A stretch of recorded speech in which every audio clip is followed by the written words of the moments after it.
Welcome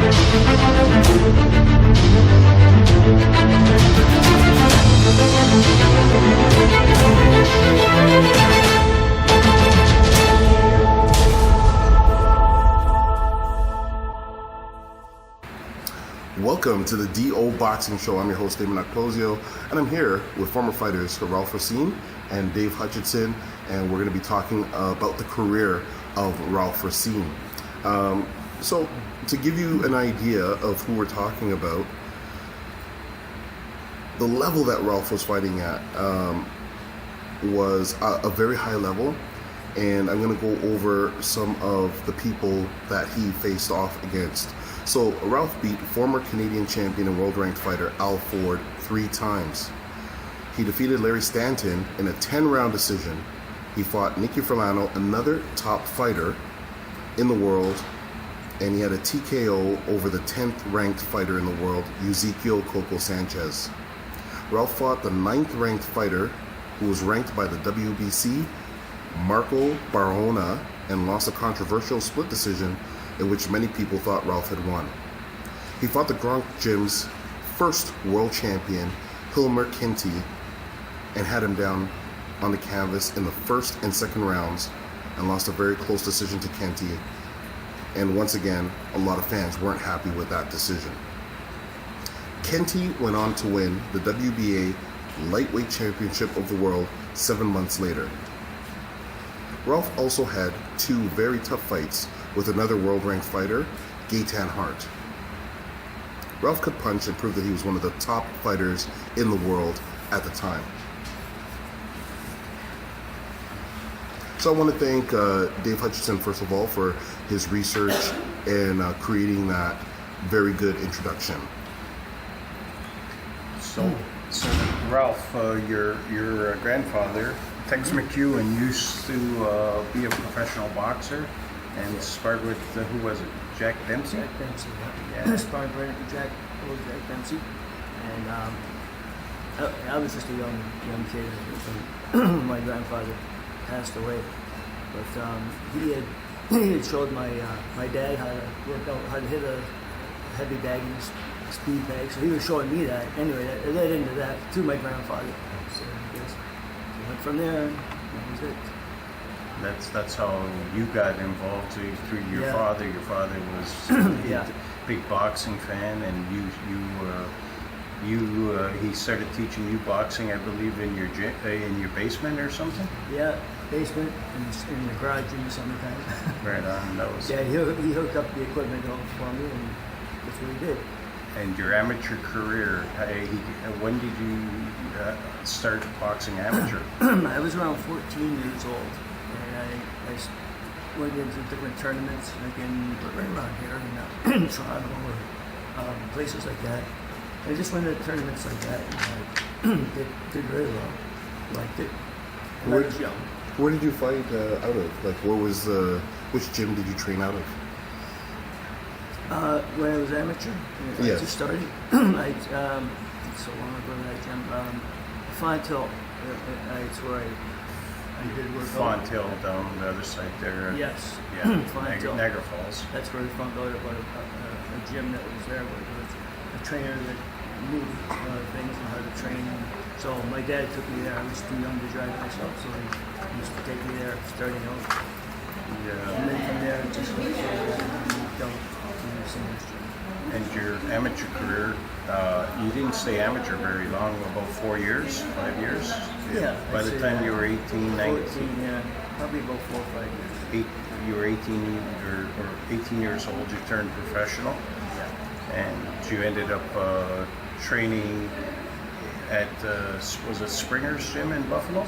Singer's Gym in Buffalo. Singer's Gym, Buffalo, downtown Buffalo. Yeah. A little bit of a ride going out there, but it was good. The trainer that I had, he turned him out to be my manager.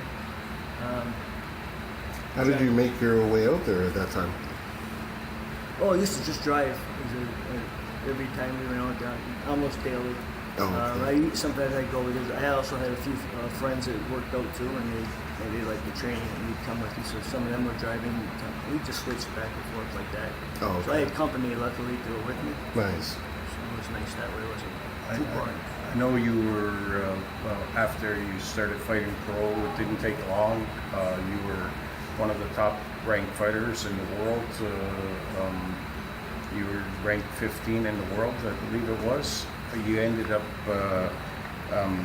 fighting a lot of good fighters, and there was a write-up that I had about you when you fought the 10th ranked fighter who you beat, and what it said was both fighters went at it from the opening bell, with the Canadian landing hard left jabs while attempting to nail Ezequiel Coco Sanchez with his dangerous right hand. A crafty Coco Sanchez, a fast-handed boxer counterpuncher in the early rounds, suddenly turned aggressor in the middle rounds and turned the flow of the fight.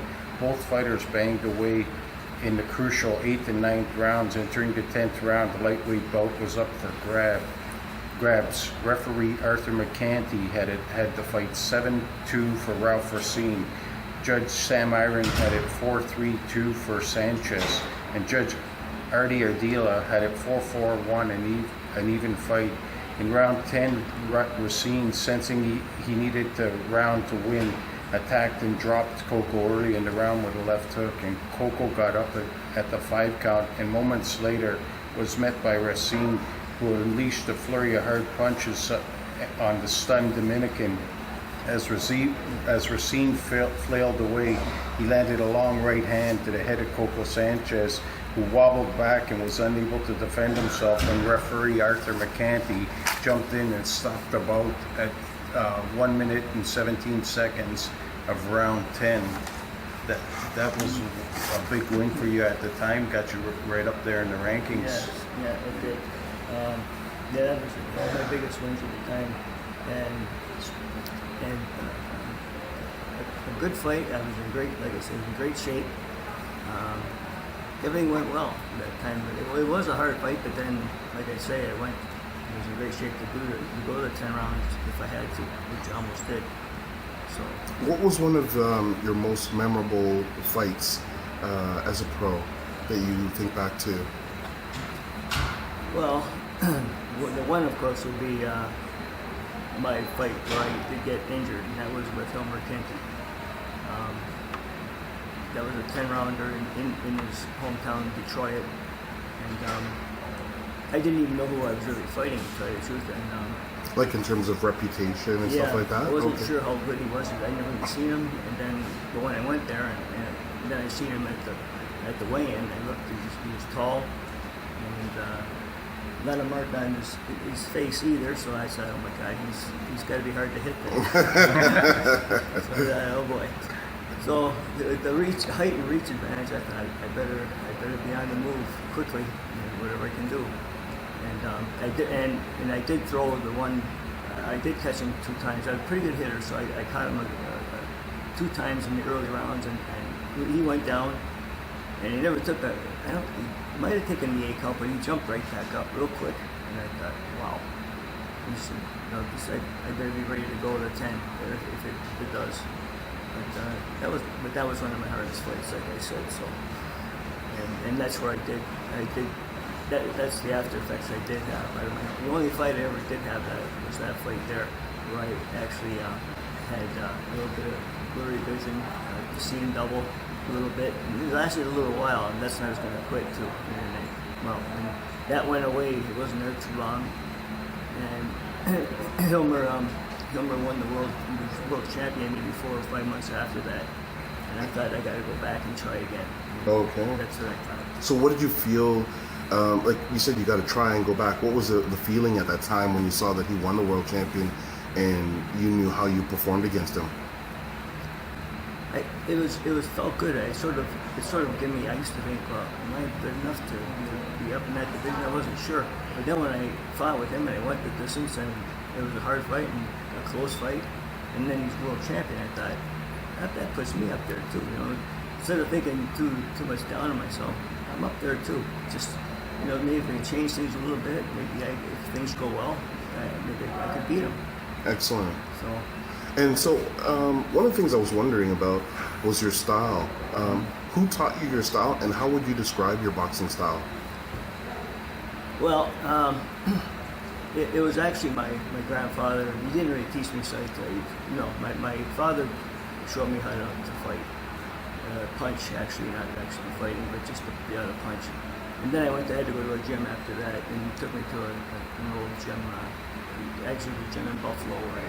There was a gym before that, and then after that I had to leave. And I went to Buffalo Old Singers Gym down Main Street in Buffalo. So a little ride out there daily, but it was worth it. We had good training. There was more fighters out there, so I didn't have no problem getting sparring partners if I needed. Is that why you went out to Buffalo? Because there's a more active scene there?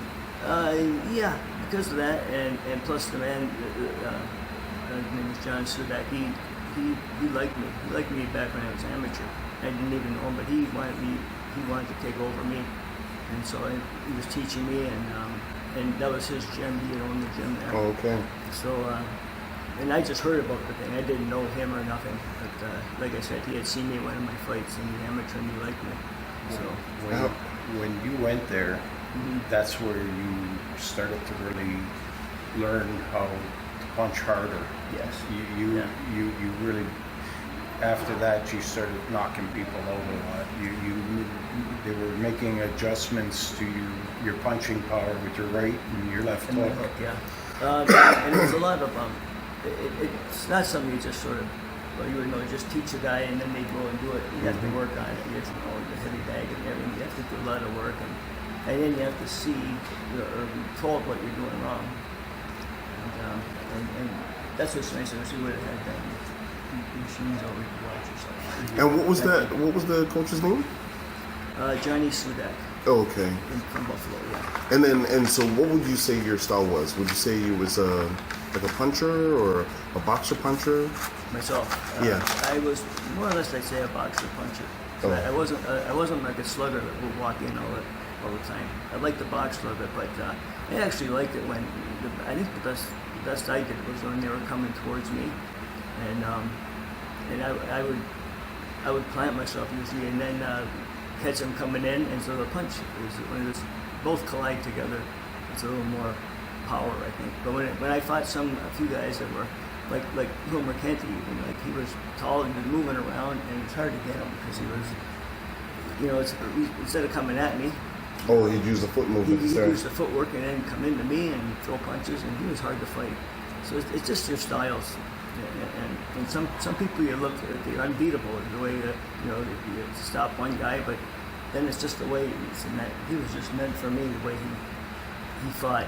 He just made me look good, looking better. So What they always describe as styles making fights. Ralph, I want to thank you so much for taking your time to explain parts of your career. It was very informative, and we definitely want to learn more about the career of Ralph Racine. So remember, if you have any questions or related to boxing, send us a message through Twitter at DOKPOSIO, through email at posio@hotmail.com. We want to try and bring you more informative interviews. So if there's something that you are wondering or want to know, let us know. Thank you so much for tuning into this episode. Thanks so much to Ralph and to Dave for the research that he puts together. And we're going to catch you on the next episode.